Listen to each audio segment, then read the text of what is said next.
Welcome student. CUT fine arts का महत्वपूर्ण chapter है स्वतंत्रता संग्राम में भारतीय कलाकारों का विशेष योगदान। ये भी चैप्टर में हमारे क्वेश्चंस में ऐड होने वाले हैं, तो इसके बारे में आज महत्वपूर्ण पॉइंट जानने वाले हैं कि कैसे किन किन कलाकारों ने क्या क्या विशेष योगदान दिया है भारतीय कलाकार अपनी कलाकृतियों को उजागर करने के लिए।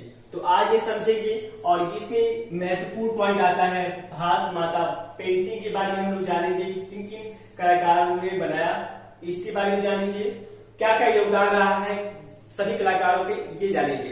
यदि हम बेस्ट पॉइंट की बात करें, यदि मेन पॉइंट की बात करें, तो आप लोगों को पता होना चाहिए कि अंग्रेजों ने युवा कलाकारों को, युवा छात्राओं को प्रेरित किया वेस्टर्न आर्ट्स के लिए, वेस्टर्न आर्ट के प्रेरित किए, जिसके वजह से और यहाँ की कलाकृतियों संस्कृतियों को उन्होंने मजाक उड़ाया। यदि हम बात करें तो विशेष योगदान वो है अवनीन्द्रनाथ टैगोर जी का, जिन्होंने बंगाल स्कूल की स्थापना किया। इसमें बढ़ चढ़ के युवा छात्र और कलाकारों ने इनका साथ दिया। इन्होंने प्रभावित करने के लिए उन्होंने भारत माता पेंटिंग बनाया। फर्स्ट हाथ में उन्हें वस्त्र दिखाया, दूसरे हाथ में बुक दिखाते हैं, तीसरे हाथ में माला दिखाते हैं, चौथे हाथ में हैंड में उनको अन्न दिखाते हैं। तो ये सारे संकेत था एक भारतीय कला को देवी के रूप में दिखाए जाने का, और ये पॉइंट था जिसकी वजह से बाकी सारे कलाकार ने बढ़ चढ़कर इसमें हिस्सा लिए और उन्होंने एक पत्रिका का स्थापना किया था, Indian society of oriental art, जिसके वो स्वयं रचिता उन्होंने रचना किया था, स्वयं ही उसमें चित्रण करते थे। तो यह पत्रिका पूरे विश्व भर में काफी ज्यादा चर्चा का विषय बन गया। और साथ में बात करें नंदा बोस ने, वो कांग्रेस अधिवेशन में उन्होंने विशेष तौर पे जो है पंडाल सजाए और चित्र बनाए। इसमें आपका फैजपुर है, उसके अलावा लखनऊ है, हरिपुरा है, वहां पर उन्होंने अलग अलग तरीके से उन्होंने चित्र बनाया। और लिनोकट पर उन्होंने भी चित्र किया था, जिसमें 1930 की बात करते हैं। 1930 में गांधी जी को दांडी यात्रा नमक टैक्स के लिए उनको पकड़ा गया था। उसी दौरान उन्होंने लिनोकट पर जो चित्र बनाया था, लिनोकट जो होता है छपाई होता है, उसके जरिए जो है उन्होंने एक पेंटिंग तैयार किया था, जिसमें गांधी जी के साथ लोगों चलते हुए दिखाया गया था।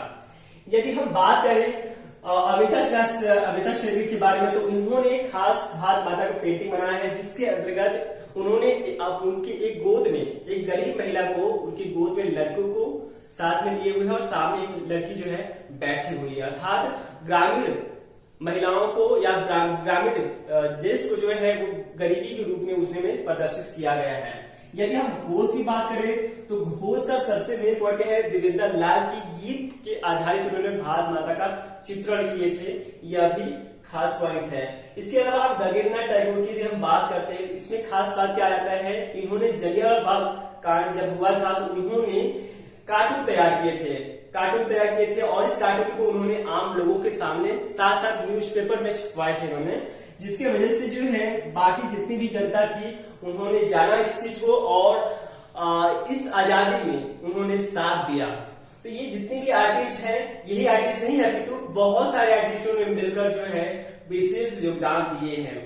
आशा करते हैं कि इन पॉइंटों को आप ध्यान देंगे। कुछ आर्टिस्टों का हम नाम लेते हैं, जैसे कि असित कुमार हलदार ने अपने प्रतिलिपियों के जरिए जो है भारतीय कला की संस्कृति को दिखाने का प्रयास किया है। उसके अलावा हम बात कर सकते हैं विनोद जी का, हम बात करें उनको भी याद रखिएगा, मोहन जी की बात करें वो भी आते हैं नाम में। तो ये सारे कलाकार, साथ में रविन्द्रनाथ टैगोर जी की हम बात करते हैं वो भी आते हैं। इन सब लोगों ने अपने अपने जरिए जो है भारतीय कला संस्कृति को जो है, भारतीय कला परंपरा को जो है उजागर करने का प्रयास किया है। तो ये पॉइंट में आप इन पांचों पॉइंट में आप इनको जरूर ध्यान रखिएगा। और कोई क्वेरी है मन में तो आप कमेंट में लिख सकते हैं। नेक्स्ट वीडियो हम आपके सामने जल्द ही प्रस्तुत करने वाले हैं। नमस्ते, जय हिंद, जय भारत।